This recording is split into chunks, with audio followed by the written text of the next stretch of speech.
le coach de The Voice se donne des nouvelles de son cancer et de son traitement. Est-ce que la maladie régresse? Les journalistes du magazine Gala ont publié un article ce jeudi 12 mai au sujet de Florent. En effet, tout le monde se demande comment va son état de santé puisqu'il est en train de suivre un protocole de chimiothérapie pour vaincre son cancer. Le coach de The Voice a fait des révélations émouvantes sur la maladie à Nikos Aliagas. Florent Pagny, comment se passe sa chimiothérapie? À tout juste 60 ans, le verdict lui tombe dessus, il est atteint d'un cancer du poumon inopérable. Très vite, il annonce la mauvaise nouvelle sur les réseaux sociaux, il fait preuve d'enthousiasme et se rase. D'ailleurs, samedi dernier, c'était les premiers primes diffusés en direct et il est apparu amaigri, mais content d'être là. En effet, les épisodes précédents ont été tournés en avance, donc il ne savait pas encore qu'il était malade et n'avait pas commencé la chimio. Le cancer ne doit plus être un sujet tabou.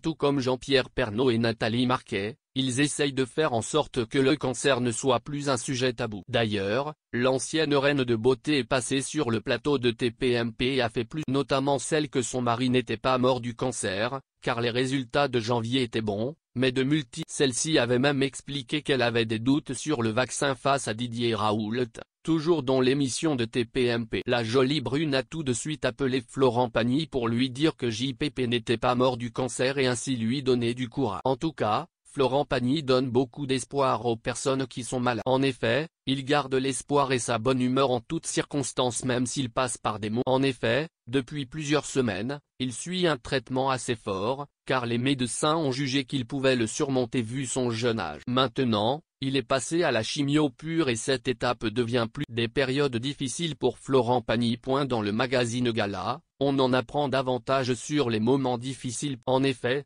comme beaucoup de malades, il doit affronter le doute, ce qui ne l'aide pas à gagner. Mais, il ne laisse rien paraître devant les gens. Oui, j'ai connu cette période où tu n'as envie de rien, tu n'as pas la pêche, tu as le cœur au bord des lèvres, mais ça passe, avouait le coach de The Voice qui précise aussi, j'ai passé la chimio pure, celle qui castagne, mal de cœur pendant 12 jours, ça ne rigole plus. Tu sais, le mal de mer que tu gardes alors que tu es sur la terre ferme depuis la lumière au bout du tunnel. Il en faudra un peu plus pour que Florent Pagny baisse les bras. Une chose est sûre, il n'abandonnera pas et se battra jusqu'au bout. Il se remémore la terrible annonce des médecins le 7 janvier dernier, une date à jamais gravée dans sa mémoire.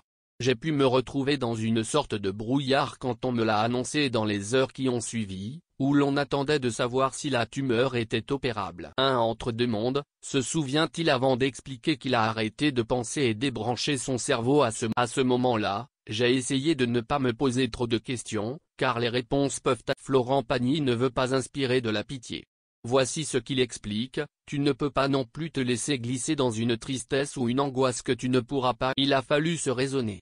En effet, il s'agit d'une stratégie d'attaque, une tactique qui semble donner de bons résultats puisque Florent Pagny explique qu'il est en train de sortir du tunnel. En effet, la bonne nouvelle, c'est que la chimiothérapie marche très bien sur lui et que son CRPS réagit comme il se